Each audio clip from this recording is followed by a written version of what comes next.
Hablando con científicos. Un programa de cienciaes.com para divulgar los avances de la ciencia contados por sus protagonistas. Con Ángel Rodríguez Lozano. Hoy os invitamos a escuchar Adaptación genética al hábitat en chimpancés salvajes. Hablamos con Aida Andrés.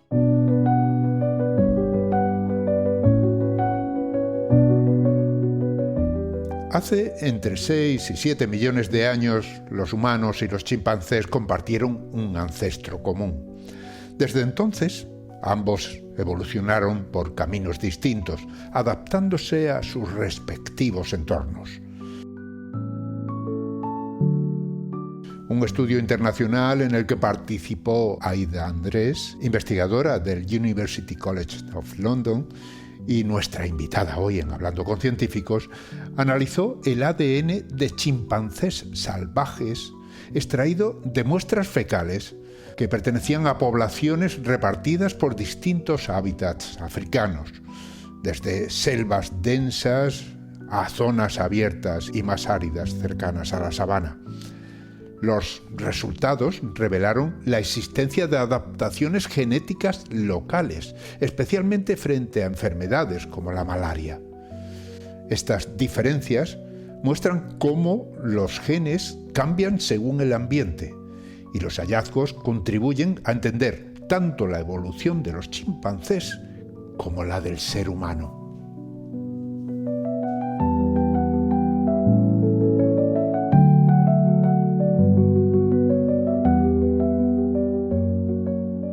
Hablamos con Aida Andrés, es investigadora en el Departamento de Genética, Evolución y Medio Ambiente del Instituto de Genética del University College de Londres, en el Reino Unido. Ha publicado recientemente un artículo muy interesante que habla de la adaptación genética local al hábitat en chimpancés salvajes. Bueno, ante todo un saludo. Muchísimas gracias, Aida, por participar en Hablando con Científicos. Gracias por hablar conmigo, por el interés en nuestro trabajo. Estoy encantada. Hablamos de adaptación genética al hábitat. Ya sabemos que la evolución y la adaptación, digamos, al medio están ahí relacionadas, pero hablamos de una criatura, el chimpancé, que está muy relacionada con nosotros. Por lo tanto, lo que aprendamos de ellos también nos sirve, ¿no?, de alguna manera. Sí, desde luego. De hecho, mucha de la gente que trabaja en chimpancés empieza a trabajar en chimpancés y en otros primates por su interés en la evolución humana, por ejemplo, porque son las criaturas que son más cercanas a los humanos. A nivel genético, solamente tenemos un 1% de nuestro genoma que es diferente de los chimpancés. Y solamente hace 6 millones de años que nuestros linajes se separaron. Así que aunque nos parece que somos muy, muy diferentes, porque lo somos en muchos aspectos, biológicamente, desde el punto de vista de especie, somos muy cercanos. Entonces, estudiarlos es interesante porque lo que aprendemos sobre ellos nos ayuda a entenderlos, que es importante porque son una especie ecológicamente muy importante que está en peligro de extinción. Y también porque son tan cercanos a nosotros que nos ayudan a entender nuestra evolución y a veces los efectos de enfermedades infecciosas y así. Quiero decir, porque siempre se olvida, que hay otra especie, que son los bonobos, que son tan cercanos a los humanos como los chimpancés. Y tendemos todos, yo también, a hablar de los chimpancés como nuestra especie más cercana, y son los chimpancés y los bonobos, que se parecen muchos, pero que son diferentes. Muy bien, pues ahí los tenemos, chimpancés, bonobos, están repartidos por distintos ambientes, viven en distintos lugares que además son muy diferentes unos de otros. Hablas en el artículo de selva, de sabana. Quizás conviene dejar claro esos términos, ¿no? ¿Por qué son tan diferentes y qué lugares son esos? En realidad, si los comparamos con los humanos, sus ambientes son relativamente homogéneos, ¿no? Los humanos vivimos en todo el mundo con ambientes totalmente diferentes. Y de hecho, los chimpancés viven en una parte relativamente pequeña de África, centro-oeste de África. Lo que pasa es que, aunque tenemos la visión en general, todos, de los chimpancés como una especie que vive en el bosque, ¿no? Todas las películas, todos los documentales que vemos son de la selva tropical, que es donde vive la gran mayoría de los chimpancés. Pero hay algunas comunidades de chimpancés, una comunidad es un grupo social de chimpancés que viven juntos. Y hay algunos que viven en el extremo de los bosques, que ya es lo que le llamamos, en inglés le llamamos woodland sabana, es un bosque sabana. No es la sabana abierta que pensamos de los leones, pero no es el bosque cerrado que pensamos con la selva tropical. Y estos chimpancés que viven en estas zonas de bosque sabana es un ambiente un poco híbrido, en que hay árboles, pero no hay tantos árboles, hay agua, pero no hay agua todo el año, hay comida, pero no hay tanta comida ni tanta diversidad ni tanta comida durante los meses de sequía. Entonces, el ambiente en realidad, aunque es relativamente parecido comparado con, yo que sé, la diversidad de los humanos, sí que tiene diferencias importantes para el día a día de la vida de los chimpancés. Así que yo hablaré de bosque sabana y de selva tropical, que son quizás los dos extremos. Y claro, ellos viven entre medio de esos dos extremos. Claro, esos distintos hábitats quiere decir que de alguna manera se han tenido que adaptar a ellos. Es lo que pasa con todas las criaturas. Y eso implica una selección natural, ¿no? O sea, algunas diferencias hay entre ellos, aunque sea la misma especie, no son exactamente a lo mejor iguales unos de otros. Y ahí es donde incidís vosotros, ¿no? Atacáis este problema estudiando la genética. Claro, pero Ángel, justo esa pregunta que haces es la pregunta que está en la base del artículo. En el artículo ya hablaremos de ello, pero hemos colaborado con muchísimos primatólogos y los primatólogos, muchos de mis colegas, lo que estudian son los comportamientos de los chimpancés. Y ahí sí que se ve y se ha sabido mucho tiempo que hay diferencias en comportamiento, que comen, cómo consiguen la comida y en general cómo viven, como de grandes son los grupos. Hay muchas cosas que dependen del tipo de hábitat. Y antes de nuestro estudio no estaba nada claro que además de todo eso también hubiera adaptación genética. Y esa era la pregunta que nosotros teníamos. Como nunca nadie había sido capaz de estudiar los chimpancés en salvajes, por problemas técnicos que podemos discutir después, no sabíamos si realmente estaban adaptados genéticamente o no. Y lo que nosotros hemos visto es que hay indicaciones de que sí que están adaptados genéticamente. Piensa que los chimpancés que viven en el bosque sabana y los chimpancés que viven en el bosque más cerrado no han estado separados millones de años. Es una separación relativamente reciente en tiempos evolutivos. Y entonces no estaba nada claro que estas diferencias existían. Ajá. Vamos a hablar de diferencias genéticas. Claro, lo que no se puede o no se debería hacer es andar cazando chimpancés para tomarle muestras, ¿no? Y ahí vosotros tenéis una fórmula que permite estudiarlos sin necesidad de interferir con ellos abiertamente. Claro, los chimpancés son muy interesantes, como decimos, pero son muy difíciles de estudiar por todo lo que dices. Son muy complejos. Obviamente no, pues, bueno, es totalmente no ético muestrearlos. Cosas que haces con las jirafas, por ejemplo, o con otros animales en que, bueno, se les duerme y se les coge ADN. A veces no, depende de la especie, se hace de maneras diferentes, pero con los chimpancés no se puede. Entonces lo que pasa es que hasta ahora todos los estudios genómicos que hay, los hay muy buenos, nosotros hemos hecho y muchos otros grupos han hecho, se han hecho siempre con chimpancés de captividad. Son chimpancés o bien de zoológicos o bien de santuarios donde viven en África, que se han cogido, por ejemplo, de zoos o de circos o así, y están todos juntos protegidos en un sitio. Y ahí sí que cuando hay estudios veterinarios sí que se puede conseguir ADN. Y entonces hay muchos estudios, conocemos bastante de la genética de los chimpancés. Lo que es difícil es ponerlo en el contexto del hábitat, porque claro, los chimpancés en captividad no sabemos dónde viven. Entonces, este tipo de estudios donde tú comparas los chimpancés que viven en un sitio y los comparas con los que viven en otro sitio, no puedes hacerlo. Lo que ha pasado en en la última década o quizás algo más es que los métodos de laboratorio que han permitido extraer ADN de fósiles y conseguir ADN antiguo, ese tipo de métodos se han ido aplicando a otro tipo de muestras, cambiándolos, modificándolos, obviamente, y nos han permitido conseguir ADN de muchas otras muestras o de muchas otras fuentes de ADN. Y en este caso, lo que hemos hecho es recopilar muestras fecales de los chimpancés donde ellos viven.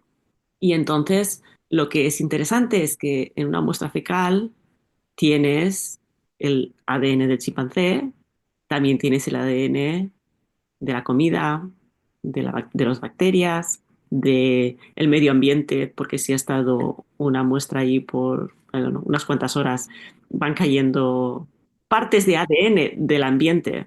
Entonces es muy difícil trabajar con este tipo de muestras, pero se puede conseguir extraer el ADN del chimpancé. Para mí esto es fantástico porque lo que significa es que realmente puedes estudiar los genomas de individuos que es que ni siquiera los has visto a veces.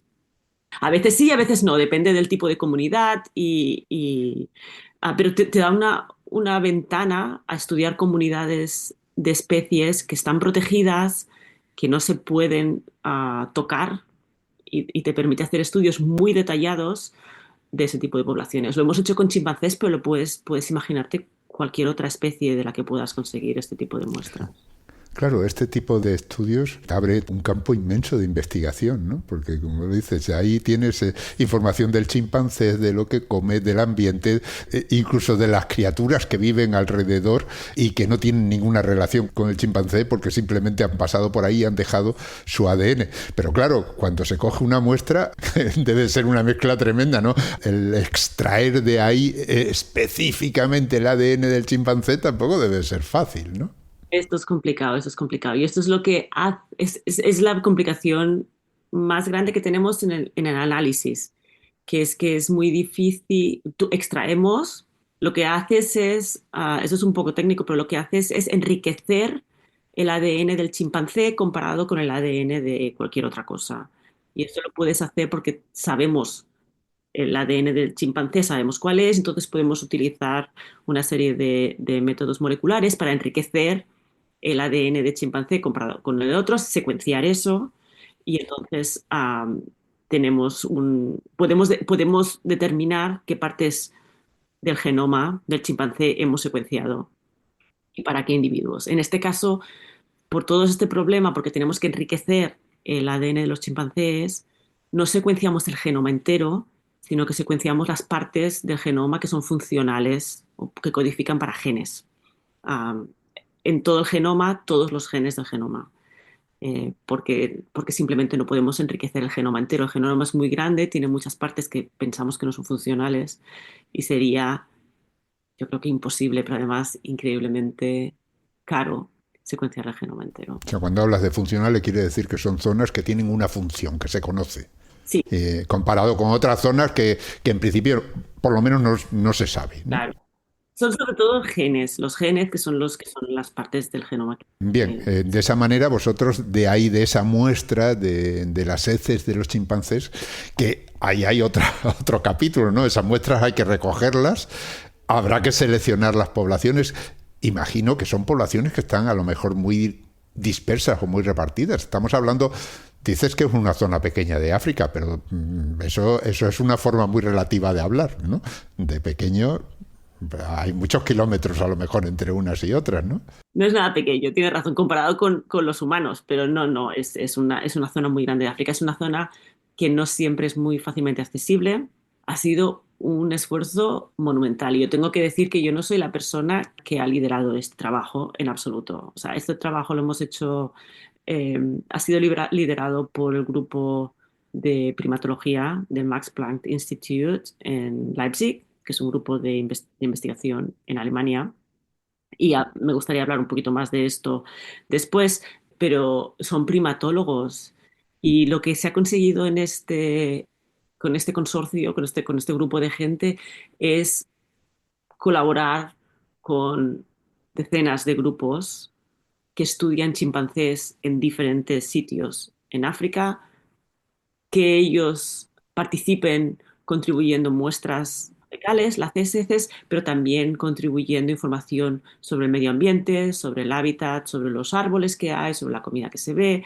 eh, y todo esto lo hemos podido utilizar. Entonces, han sido muchos años de recoger muestras. Como te digo, ni lo he hecho yo, ni lo he organizado yo. Y tampoco lo ha hecho una persona, porque se dice que son equipos repartidos por distintos lugares de África. Ahí ha participado muchísima gente, incluso muchos más de los que aparecen en el artículo, que hay bastantes, por cierto. Bueno, es imposible decir que absolutamente todo el mundo que ha hecho algo está en el artículo, porque desde luego hay representantes de todos los grupos que han contribuido en muestras y por eso hay muchísimos autores del artículo. Pero es fantástico trabajar como yo soy una genética, trabajar con primatólogos que saben tanto de los primates y todo lo que aprendes lo pueden poner en contexto y es una maravilla. Pero sí, muchísimo, muchísimo, muchísimo trabajo y muchísimo tiempo y nosotros hemos tenido la suerte de que, bueno, se ha conseguido extraer ADN. De hecho,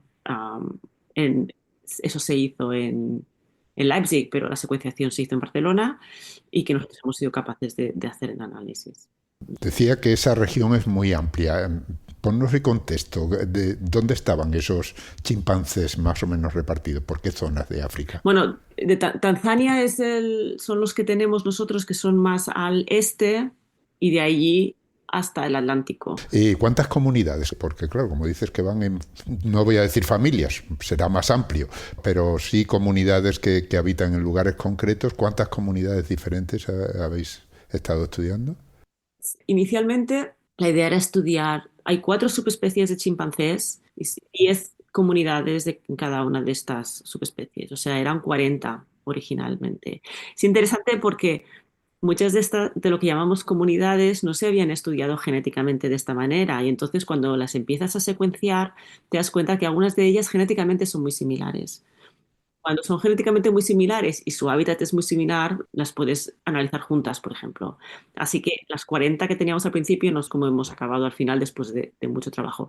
Pero en algunas zonas no están muy bien representadas porque es muy difícil accederlas y es muy difícil conseguir muestras, pero en general la idea era intentar maximizar la diversidad que teníamos. Son esas inicialmente un plan para 40 comunidades, se consiguieron secuenciar más de 800 individuos y después de limpiar, solo quedarnos con los que tienen mucho DNA y que se pueden analizar bien, acabamos con unos 300 o más 300. Ha sido mucho tiempo, ¿no? Lo que habéis estado estudiando eso, porque son muchos estudios los que van en paralelo, ¿no? Claro, bueno, lo que ha habido, tienes toda la razón. Lo que hay son muchos trabajos. Esto pasa mucho con estos artículos tan grandes que en realidad es el trabajo de mucha gente. Entonces hay el trabajo de organizar todas las muestras, recoger las muestras, enviarlas y mirar cuáles valen, cuáles no valen, secuenciar un poco, enviarlo a Barcelona. Allí se ha hecho el enriquecimiento del DNA de chimpancé y la secuenciación. Y todo esto, claro, pues son diferentes proyectos más pequeños, ¿no? Que mucha gente ha contribuido. Entonces, una vez que hemos tenido los 300, 800 individuos, entonces así que ha sido un trabajo de lo que llamamos genética de poblaciones. Y esto es estudios delante de un ordenador, intentando entender los genomas de estos individuos, el ambiente, intentando ver los patrones específicamente para preguntarnos si hay evidencia de adaptación al hábitat.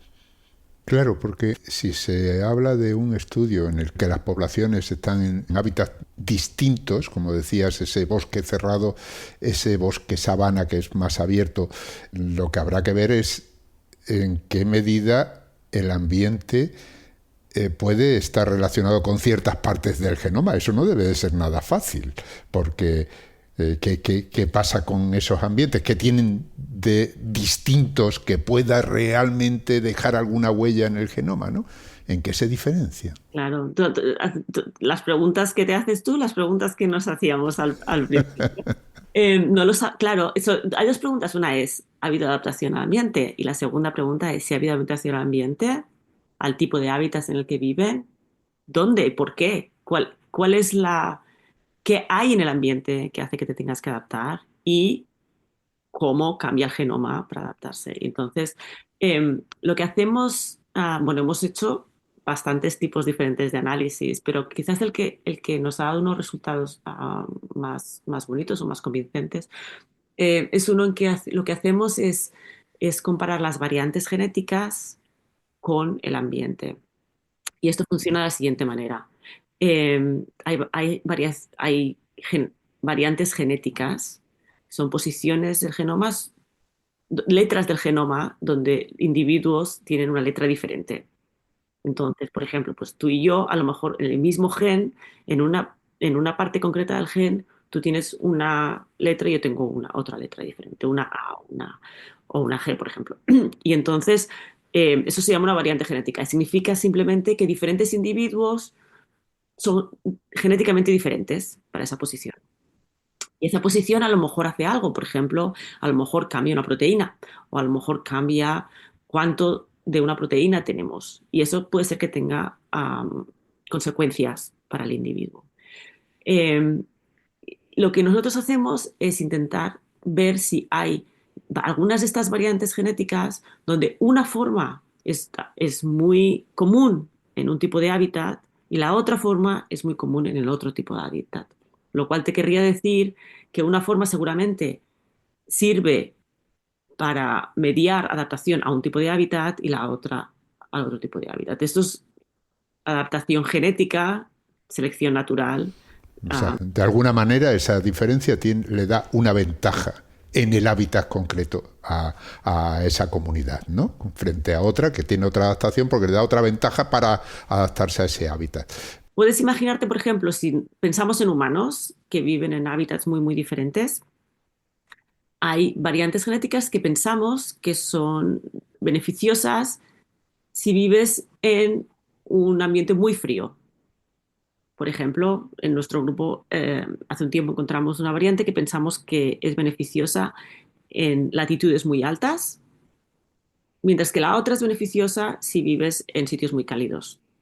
Y entonces lo que tienes es la gente que vive en latitudes muy altas, en sitios muy fríos, tienden a tener una variante y los que viven en sitios muy cálidos tienden a tener la otra, por lo que tú decías, porque es beneficioso tener una variante en un sitio y no en otro. Exactamente lo mismo con los chimpancés. Puedes preguntarte, ¿hay variantes que vemos siempre o mucho más en el bosque sabana porque son beneficiosas ahí, mientras que otras variantes las vemos más en la selva tropical?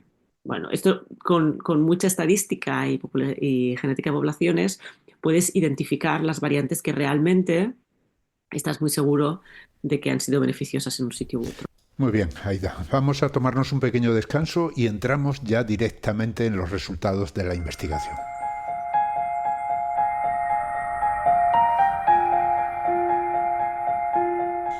Estáis escuchando Hablando con Científicos, un podcast de cienciaes.com para divulgar la ciencia de la mano de sus protagonistas. En nuestra página web, cienciaes.com, podéis encontrar más de 500 entrevistas con científicos de todas las disciplinas. Os invitamos a escucharlas y compartirlas en redes sociales con vuestros amigos y conocidos. Cienciaes.com ofrece un conjunto de podcasts de acceso libre y gratuito a través de iTunes, Spotify, Google Podcasts, iVoox, TuneIn y muchas más plataformas. Todo en cienciaes.com.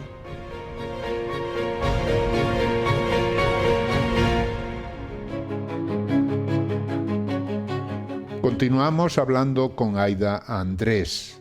Es investigadora en el Departamento de Genética, Evolución y Medio Ambiente del Instituto de Genética del University College of London, en Londres, en el Reino Unido.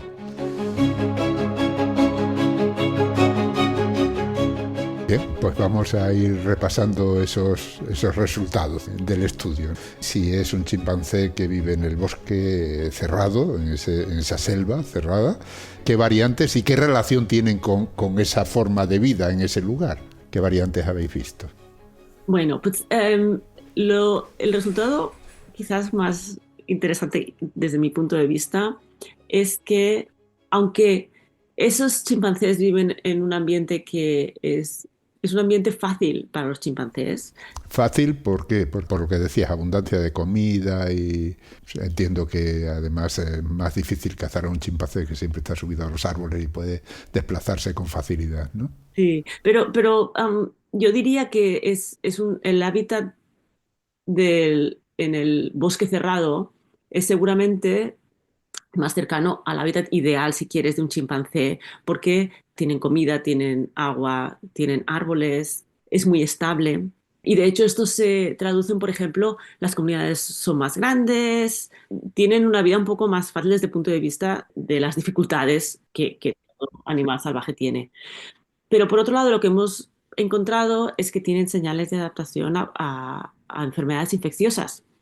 Y eso seguramente es porque en este bosque cerrado hay más patógenos, hay más diversidad de patógenos, hay más vectores de patógenos. Por ejemplo, hay más mosquitos. Con mosquitos hay más malaria en algunos sitios, no en todos, pero en algunos sitios.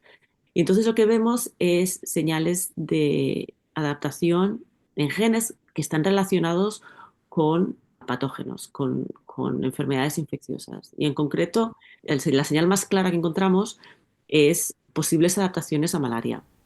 Uh-huh. Cuando hablas de adaptación, quiere decir que hay una variante genética que los protege de alguna manera frente a otros que no la tengan, ¿no? Ahí está la ventaja de la que hablábamos, de tener esa mutación adecuada en ese lugar adecuado para ese ambiente adecuado, ¿no?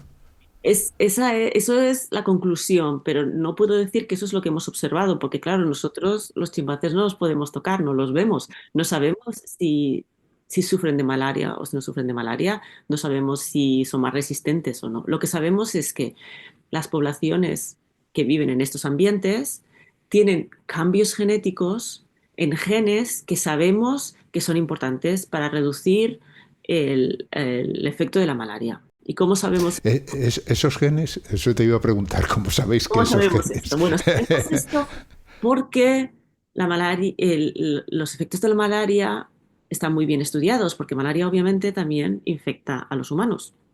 Y los humanos, de hecho, hay poblaciones de humanos que viven en sitios donde hay mucha malaria, donde la malaria es endémica, que tienen cambios genéticos en genes específicos que, porque hemos estudiado a los humanos, sabemos que reducen el efecto de la malaria.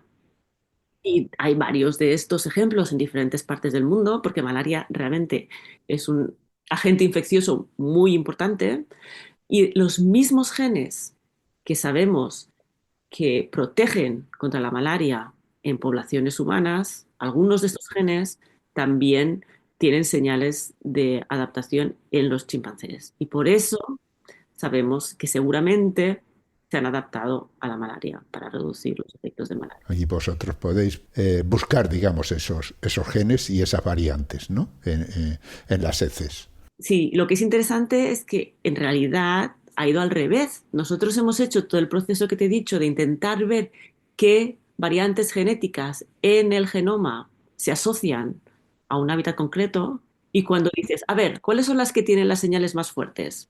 ¿Cuáles son las que están más claras que han contribuido a adaptación en los chimpancés? En ese pequeño grupo hay más de las que esperarías. Hay muchas que tienen que ver con la adaptación a malaria. Y dos genes en concreto son dos genes que sabemos que en humanos han hecho exactamente lo mismo. Lo que es interesante aquí es que, claro, los humanos y los chimpancés, yo te he dicho que son muy cercanos, pero son 6 millones de años. Estas dos adaptaciones han pasado en sitios diferentes y completamente independientemente en las dos especies.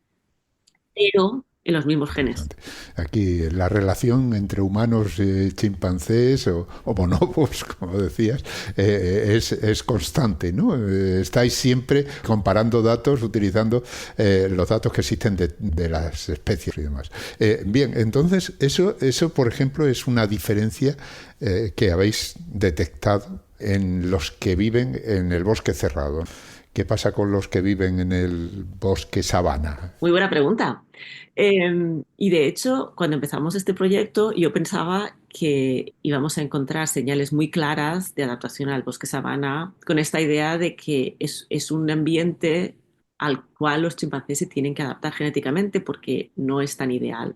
Sí, porque qué problemas tiene ese bosque sabana, ¿no? Porque has descrito muy bien el bosque cerrado, pero nos hemos dejado atrás el No bosque tienen los sabana. mismos recursos, con lo cual yo me imaginaba que se podrían haber adaptado, por ejemplo, a tener menos agua. Sabemos que hay, por ejemplo, ratones que tienen adaptaciones a sitios donde tienes menos agua. Y sabemos que existen genes que te pueden ayudar cuando tienes esa falta. Y de hecho no encontramos señales de adaptación en estos genes. Esto puede querer decir o que no somos capaces de identificar señales de adaptación en esos genes, o que a lo mejor se adaptan de otras maneras, o a lo mejor que culturalmente son capaces de compensar estas dificultades. De todas formas, sí que vemos que hay señales de adaptación a la sabana.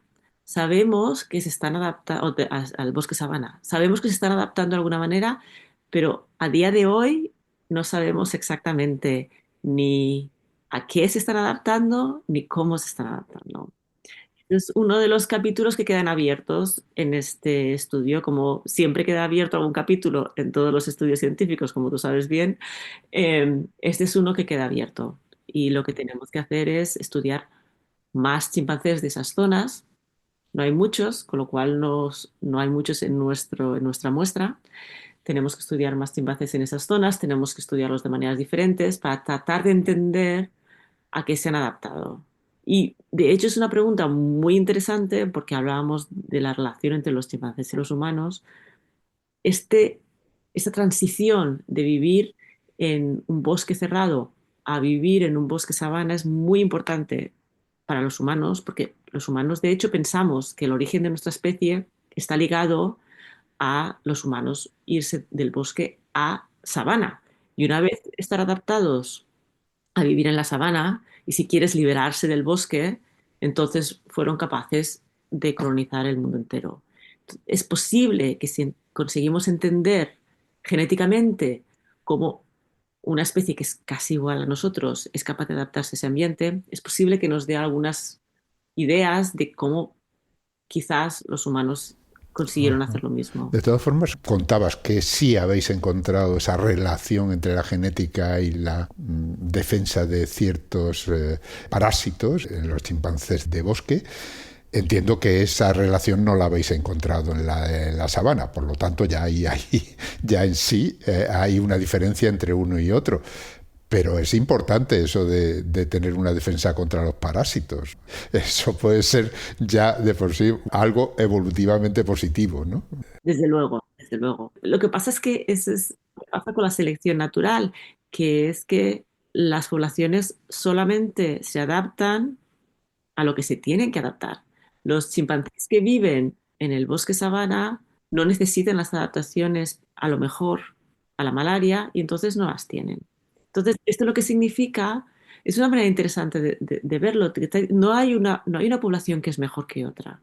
Las poblaciones son mejores donde están. Y a veces intentamos pensar que lo que hay que hacer para ayudar a los chimpancés, por ejemplo, es asegurarnos de que todos viven en un ambiente fantástico de bosque cerrado, pero en realidad los chimpancés que viven en el bosque sabana seguramente pensamos que no tienen la misma defensa contra la malaria. Con lo cual, bueno, si les cambias el ambiente y de repente la malaria aparece, o si están muy cercanos a humanos que sufren de malaria, sería un problema Sí, separado. claro, se me ocurre que esto es como afrontar dos formas de afrontar un peligro, ¿no? Una es enfrentarse a él y otra es salir corriendo. En este caso tenemos esas dos opciones, ¿no? Te enfrentas a la malaria o te vas a un ambiente donde la malaria no es, digamos, normalmente o endémica del lugar, con lo cual también te defiendes, Lo que ¿no? tienes son otros problemas. Eso sí. Los chimpancés que viven en el bosque sabana no viven ahí por la malaria, sino que viven allí porque es el límite seguramente donde pueden vivir. Pero sí, sí, claro. Lo que me parece interesante a mí de esos resultados es que nos dicen que realmente los chimpancés son muy diversos. Y yo creo que tendemos a verlos como muy homogéneos, y son muy diversos. Y donde viven importa mucho. Y entonces, si sus ambientes cambian, depende de qué poblaciones y depende cómo el ambiente cambie, será un problema de maneras diferentes. Bueno, pues la verdad es que es interesantísimo lo que cuentas, ¿no? Porque realmente nos enseña, como tú has dicho, nos enseña cosas sobre nosotros mismos. O sea, lo que aprendemos, sí, sí es que somos todos iguales, ¿no? O sea, al final todos hemos pasado o pasamos por lo mismo, ¿no? Más de lo que pensamos. Desde luego, el hecho de que seguramente nos adaptemos de maneras muy similares a las mismas infecciones nos demuestra claramente cómo de similares somos. Esto es importante porque no solamente la malaria, hay muchas otras enfermedades infecciosas que compartimos. Por ejemplo, en nuestro grupo hemos trabajado con el virus del HIV y el virus del SIV, que es la variante de los simios, de ahí la S. Y de hecho, eso es un caso interesante porque el virus de humano viene de un chimpancé. Y los chimpancés, de hecho, han vivido con el virus durante muchos años, seguramente unos 100.000 años. Y pensamos que tienen ciertas adaptaciones para reducir el efecto del virus. Y de hecho, no tienen el mismo tipo de problemas médicos que tenemos nosotros. Entonces, ahí es un caso donde hemos estado estudiando adaptaciones de los chimpancés al virus para tratar de entender cómo una especie como los humanos, que nunca hemos visto este virus, que cuando nos llega es terrible porque no tenemos defensas para él, cómo podemos entender mejor qué tipo de genes y qué tipo de cambios biológicos pueden ayudarnos. O entender cómo una especie puede, en teoría, reducir el efecto de un virus tan dañino como el HIV. Sí, cuando hablamos de una especie puede reducir, realmente lo que estamos diciendo es que al final sobreviven aquellos que son capaces de enfrentarse a ellos. O sea, Claro. que la naturaleza es así, de insensible, digamos. Los que no sobreviven, evidentemente, no dejan sus Claro. genes para que podamos estudiarlos, ¿no? Como decía, el tema, la verdad es que es muy interesante porque me para a pensar, el hecho de que estudiéis las heces de estos animales con toda la información que pueden llevar, ¿no? Porque, como decías, es que solo seleccionar ahí unos genes de un chimpancé cuando realmente lo que lleva es genes de todo el ambiente, significa que abre las puertas a un montón de investigaciones, ¿no? Y sin necesidad de andar cazando a los animales y sometiéndolos a ese estrés que supone extraerle una muestra y todo lo demás. Sí, nosotros en mi grupo no lo hemos hecho, pero hay gente interesada en estudiar, por ejemplo, el microbioma de estos individuos.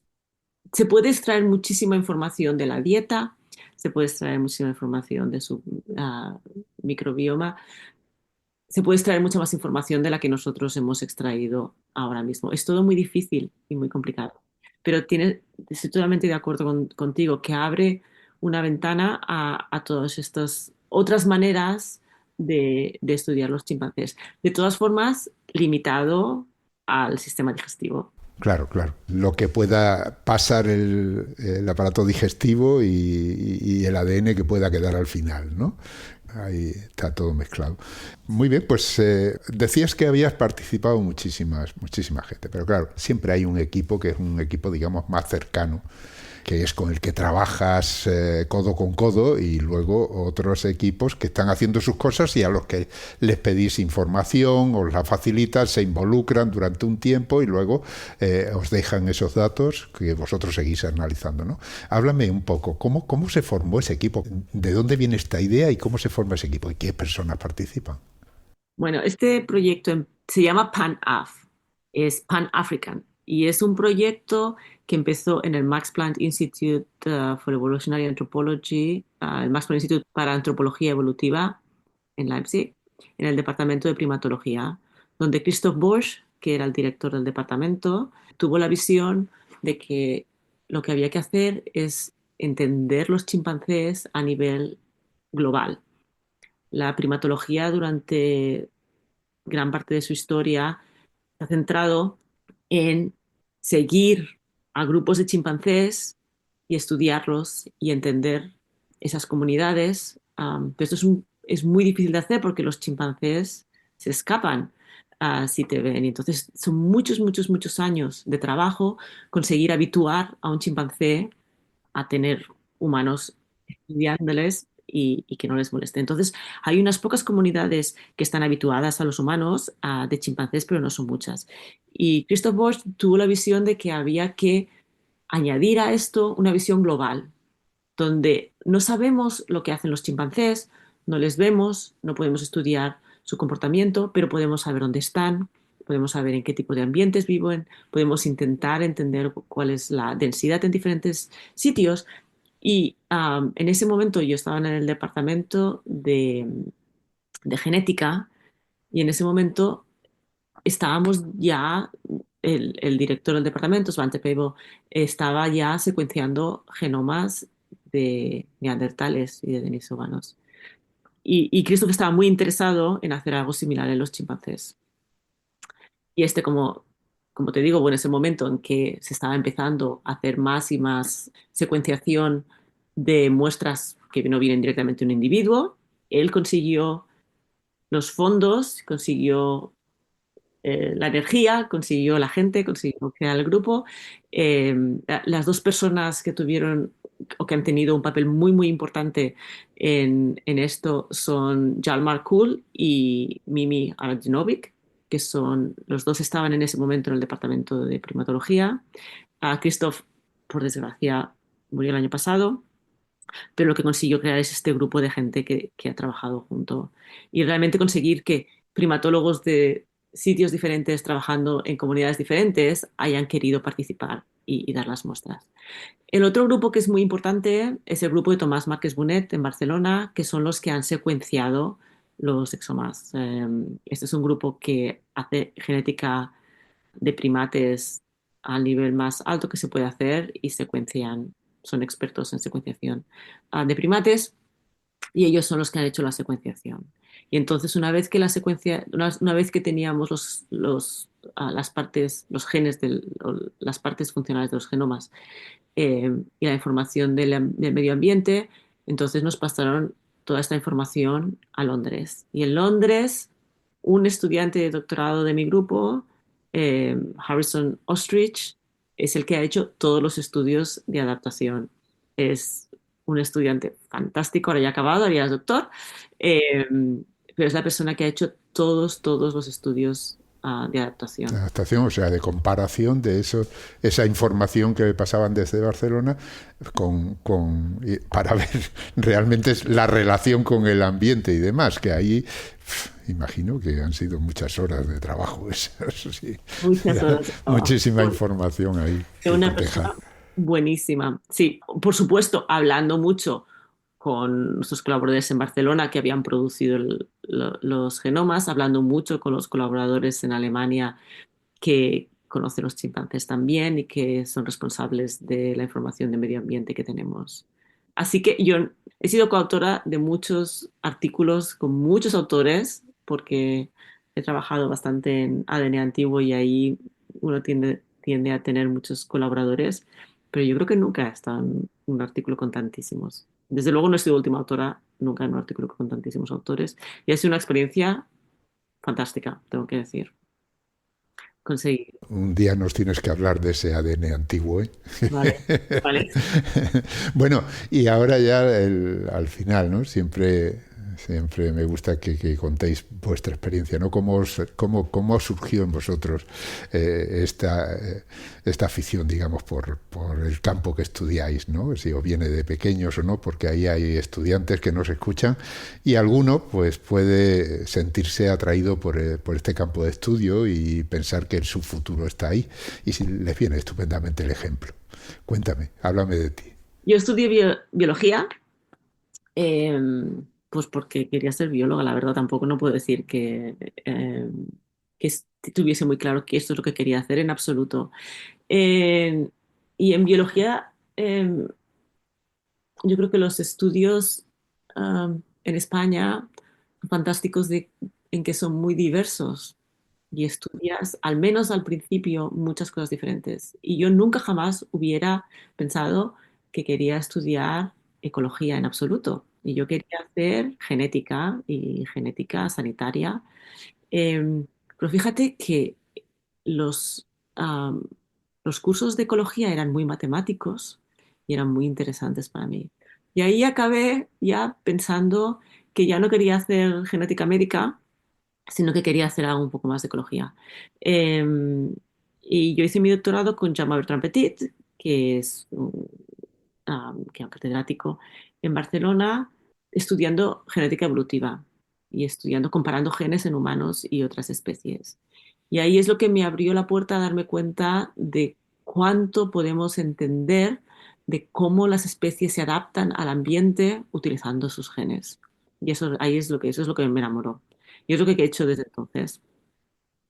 Aprender a analizar centenares y centenares y centenares de genomas para entender cómo las poblaciones han llegado a ser como son y cómo vivir en un ambiente u otro ha influenciado la evolución de las poblaciones. Que es una manera de estudiar la historia, solamente que la historia evolutiva, pero a la vez utilizando un método muy cuantitativo que es el estudio de los genomas. Y entonces de ahí, bueno, pues siguiendo por el mundo los trabajos que conseguí, estuve en Estados Unidos, después en Alemania, y ahora estoy en Londres. Ha sido el camino de la investigación no es siempre fácil, pero si consigues estudiar lo que te gusta es muy bonito. Sí, eso te iba a preguntar, ¿no? ¿Qué haces en Londres, ¿no? ¿Cómo fue aterrizar ahí? Pues si te soy franca, Ángel, estoy en Londres porque volver a España es muy difícil. Pero bueno, generalmente, como sabes, uno hace un doctorado para aprender a ser un científico de alguna manera y después haces posiciones, lo que se llama un postdoc, que son posiciones en que tú estudias un proyecto que tú estás interesado, que tú estás interesado en el grupo de otra persona. Pero conforme te vas haciendo más mayor, sobre todo en los países anglosajones, hay un modelo que está muy centrado en el jefe de grupo, que es una persona que tiene una posición estable, y un grupo que trabaja con esta persona. Esto existe también en España, desde luego, pero yo creo que está menos marcado que en países anglosajones. Y acabé en Londres pues porque me hicieron una oferta en una universidad fantástica que me encanta y que me permite enseñar, dar clases a los estudiantes ingleses a la vez que tener tiempo para hacer investigación, que en realidad es mi pasión. Es lo que te gusta. Muy bien, muy interesante todo. Queda ahí esa puerta abierta al ADN antiguo. Sí, pero vamos, hoy te vamos a dejar descansar ya, que ya bastante tiempo te hemos quitado. Ya solo me queda agradecerte tu participación, agradecerte estas magníficas explicaciones. La verdad es que yo por lo menos he aprendido mucho, supongo que los oyentes también. Y nada, decirte que adelante, que sigas por ese camino y que sobre todo que nos lo cuentes, porque nosotros queremos enterarnos de lo que hacéis en las investigaciones. Muy bien, muchas gracias Ángel, ha sido un placer, realmente un placer además hablar contigo y hablamos de antiguo. otro día. De acuerdo, pues hemos hablado con Aida Andrés, hemos dicho que es investigadora en el Departamento de Genética, Evolución y Medio Ambiente del Instituto de Genética del University College de Londres. Muchísimas gracias, Aida, y hasta pronto. Gracias a ti.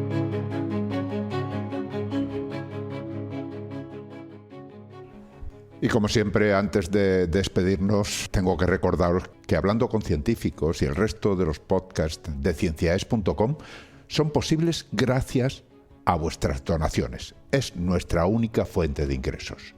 Así que, si escuchas nuestros programas, si te gustan y todavía no te has unido al grupo de mecenas, ánimo, únete. Visita cienciaes.com, pulsa el botón de donar y elige cualquiera de las opciones que ahí se ofrecen.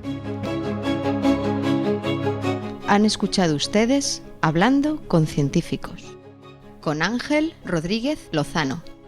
Cienciaes.com. Ciencia para escuchar.